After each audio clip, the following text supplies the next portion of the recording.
Just as the winters were colder in the old ages, perhaps people were more peaceful in the old ages. No matter how much we say, peace isn't directly proportional to the eras. As desires multiply, anxieties increase. If we get a better society, will everyone become happy? If everyone becomes wealthy, will we get a better society? The certain present is, all hopes and plans for the future cannot be peaceful. In modern times, the more developed a society is, the more problems it has.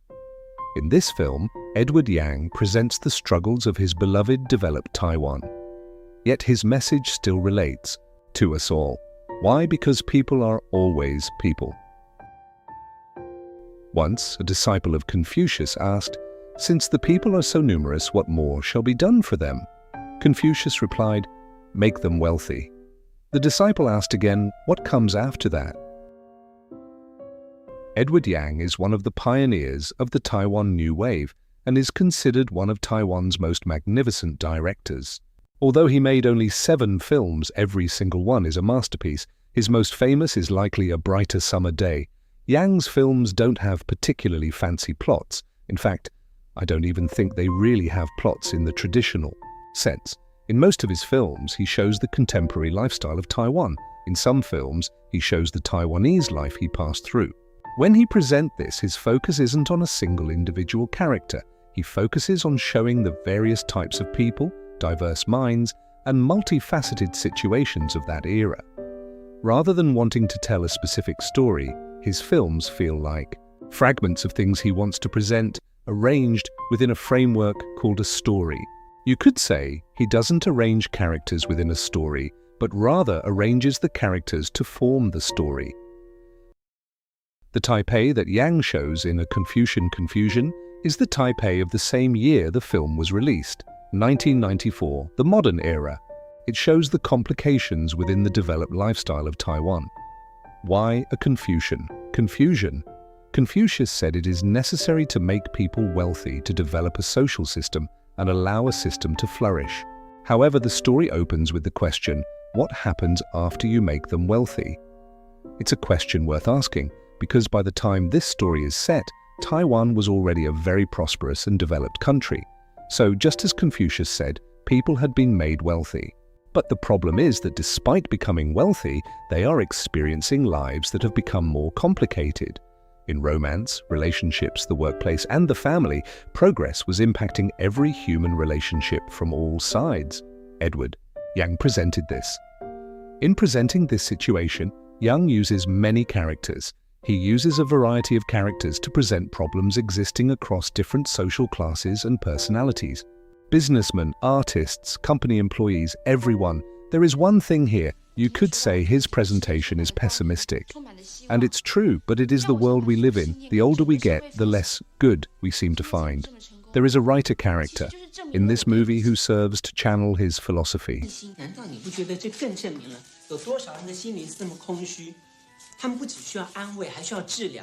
This writer gained success in his youth by writing novels that saw the world in a positive light. After getting married and such, he began to see the world as hypocritical. So, he left his wife and moved into a small apartment of his own to write a book to present his new perspective.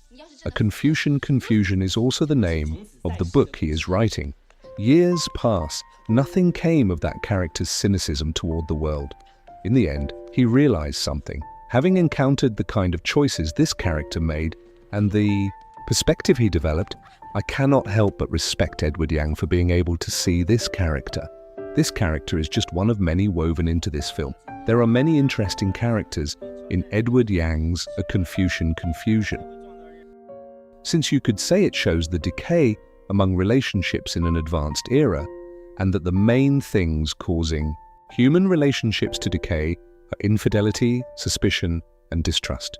Yang shows plenty of infidelity and suspicion in this film, but it's not just one-dimensional. There is a line between having a reason and not having one.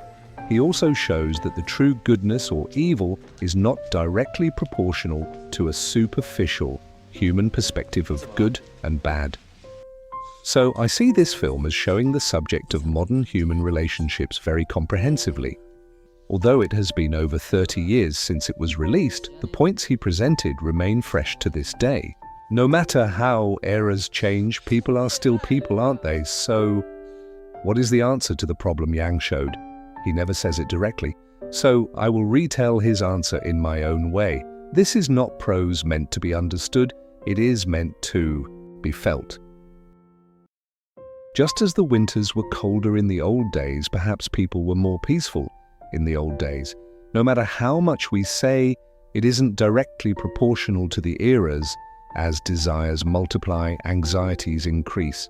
If we get a better society, will everyone become happy?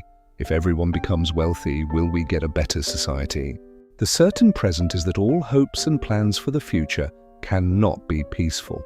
A man who thinks he is the reincarnation of Confucius and wants to save the world has disconnected himself from the world. Once upon a time, it was when he and everyone else first discovered the world. Hardships were hardships, joys were joys, each distinct.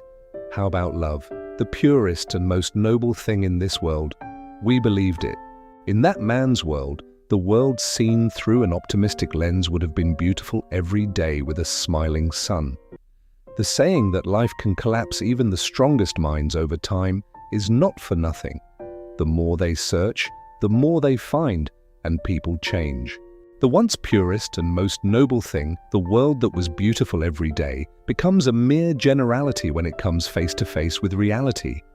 The Confucian reincarnation was a very romantic person. Is it that the more you hope, the more you are disappointed? In the face of reality, the Confucian reincarnation gives up on the world, saying, "This is a place that doesn't concern me."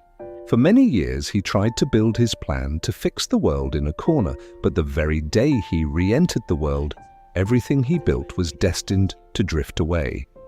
It wasn't as good a world as we thought, but it wasn't as bad a world as we thought either. In Buddhism, the Buddha's most important teaching was the middle way. It means we should avoid going too far toward any one edge. The thing he is looking for, which never resides within philosophies, is right in the middle, as the Buddha said. Is life meant for living? Yet we keep building just for the sake of staying. By this age and time, you've known a fair amount about building, haven't you? There has already been someone to walk the beginning of life's path with, hasn't there? Those difficult goals, all we want to be, to give a new life. In a small country that seems to have developed by living simply and thinking highly, there was a young man who wanted to give a new life to his beloved one by living simply and thinking highly. Lovers who tried together, saying they would compete as two against a world that no one could face alone. I've heard that the words striving together are very beautiful between lovers. Times when one helps with the difficulties, the other finds. And when I'm happy, I share it. But when I'm not happy, I don't want to share it anymore. I believe that sharing when happy and not wanting to share when unhappy is one manifestation of love, but sometimes the world isn't that simple. Love can also happen while sharing everything, both the unhappy and the happy. When neither can help with the difficulties both encounter, people will start to see faults as humans do. And just like that, the boy and the girl drifted apart. Things seen from afar as I can't live without this much. 以前会觉得这样子一定很惨，不过其实还好。 Are eventually seen as it doesn't matter anymore, even when there is nothing left. The world, which was harder than expected, becomes something not as hard as expected, as long as it's livable. There was no need for two people in a broken hut, nor was there a need to build an unreachable grand pavilion. The certain present is that all hopes and plans for the future cannot be peaceful. The world he is looking for, which never resides within material things, is right in the middle, as the Buddha said. 可以啊，出来到 Friday 喝杯咖啡什么的。 It happens like this. It will increase more than this. it will decrease more than this. It just happens like this.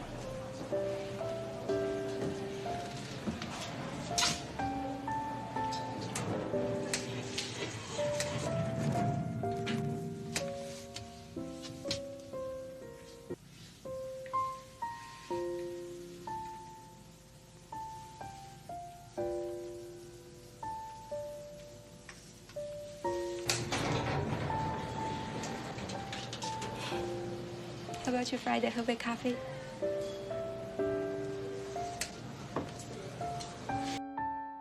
If you loved, it happens like this.